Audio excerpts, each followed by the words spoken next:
Maharashtra TV news, आवाज सर्वसामान्यांचा। Breaking news. अक्कलकुवा तालुक्यातील कंजाला गावात विद्युत शॉर्ट सर्किटमुळे घराला आग।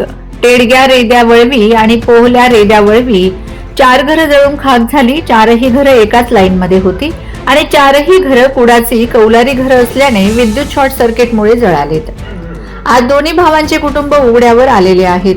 जगण्यासाठी अन्न, वस्त्र आणि निवारा या तीनही गोष्टी जीवनात लागत असतात आणि आज टेडग्या वळवी, पोहल्या वळवी या दोन्ही भावांचे अन्न, वस्त्र, निवारापासून हे दोन्ही कुटुंब उघड्यावर पडले आहेत आणि या दोन्ही कुटुंबाचे खूप मोठ्या प्रमाणात नुकसान झाले आहे।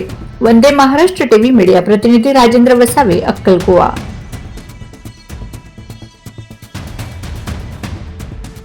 वंदे महाराष्ट्र टीव्ही न्यूज, आवाज सर्वसामान्यांचा। अशाच नवनवीन बातम्या पाहण्यासाठी आमच्या चॅनलला सबस्क्राइब करा, बेल आयकॉनला क्लिक करा।